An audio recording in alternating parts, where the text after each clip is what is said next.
सबका खाता जिनके हाथ में है प्रभु जी अपने बीच में विराजमान हैं। हम सभी अपने जीवन में अगर हमने सद्गुरु से अगर हमारा जुड़ाव हो तो हमारा जीवन सहज में ही भाव के साथ है। देखें हम अपने गुरुदेव से जुड़े हैं।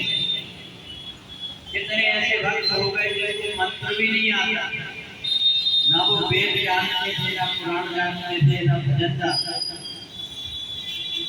परंतु राम रखी जैसे आपने सुना होगा कि महाप्रभु जी ने एक ऐसी अधम नारी माता पिता सोच रहे थे कि कब ये मर जाए, कब इससे शिक्षा छूट जाए।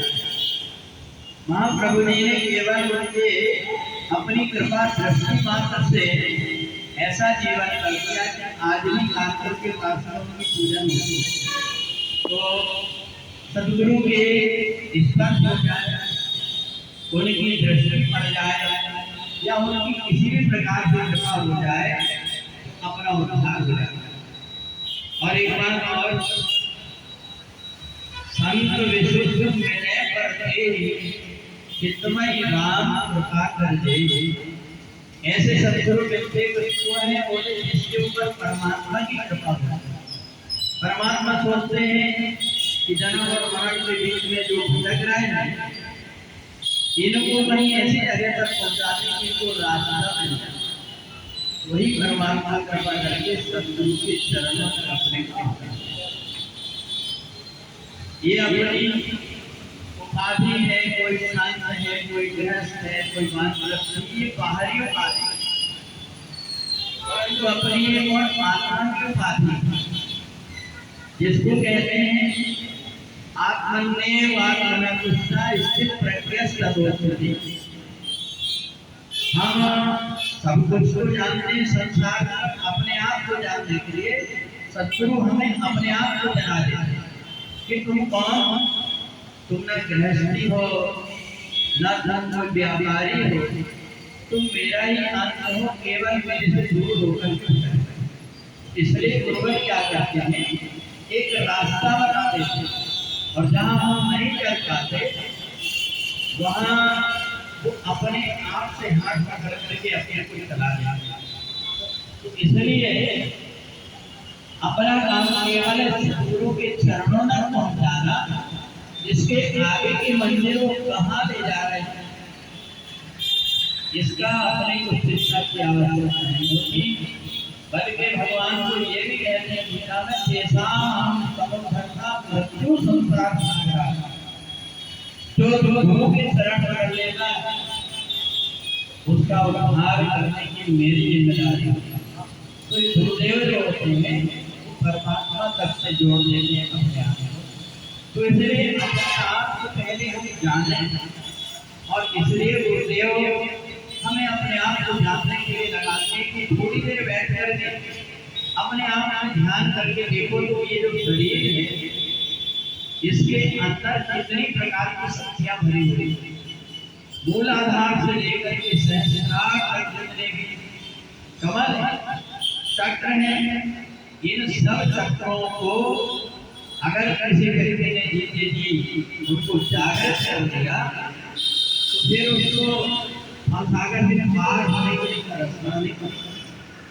इसलिए हमें उनके चरणों से जुड़े रहने के लिए जैसे हम अपने घर में उजाला चाहते हैं तो कहीं से बिजली का कनेक्शन लेना पड़ता है, ऐसा ही परमात्मा की भक्ति अगर हृदय में चाहते हैं तो हमें परमात्मा की शक्ति जो सद्गुरु के चरणों में आती है और वहां से हमको कितनी आवश्यकता, कहीं ऐसा ना हो जाए कि ज्यादा शक्ति आ जाए तो बल फूट जाए।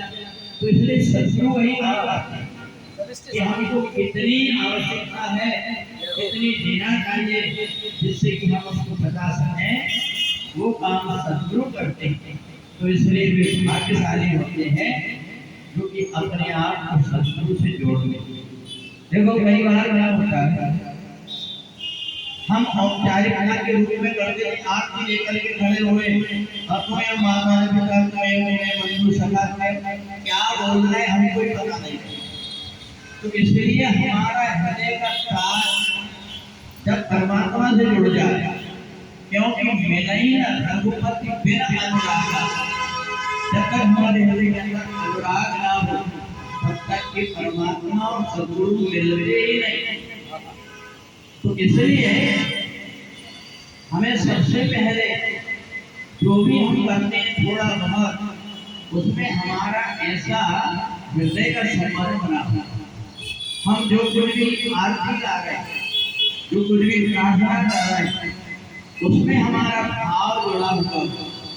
अगर भाव नहीं है तो हम कुछ भी करेंगे तो सब बेकार था। भाव बिना बाजार में वस्तु मिले नहीं, तो इसलिए बिना भाव के तो कोई वस्तु भी नहीं मिलती। इसलिए अपना तो भाव समेत अगर परमात्मा से गुरुदेव के चरणों में हम जुड़ गए, अपने आप अंदर प्रकाश हो जाता है और उस प्रकाश में अपने आप की रास्ता ऐसे महाप्रभु ऐसे योगी के चरणों में आकर के अपने आप ही उस मार्ग का रास्ता मिल जाता है। और एक बात और कि मैंने देखा हूँ कि महाप्रभु जी से जो जुड़ जाता है, जब आवश्यक प्रभु जी अनेकों से आकर के उसको मार्गदर्शन अपने आप मिल जाता है।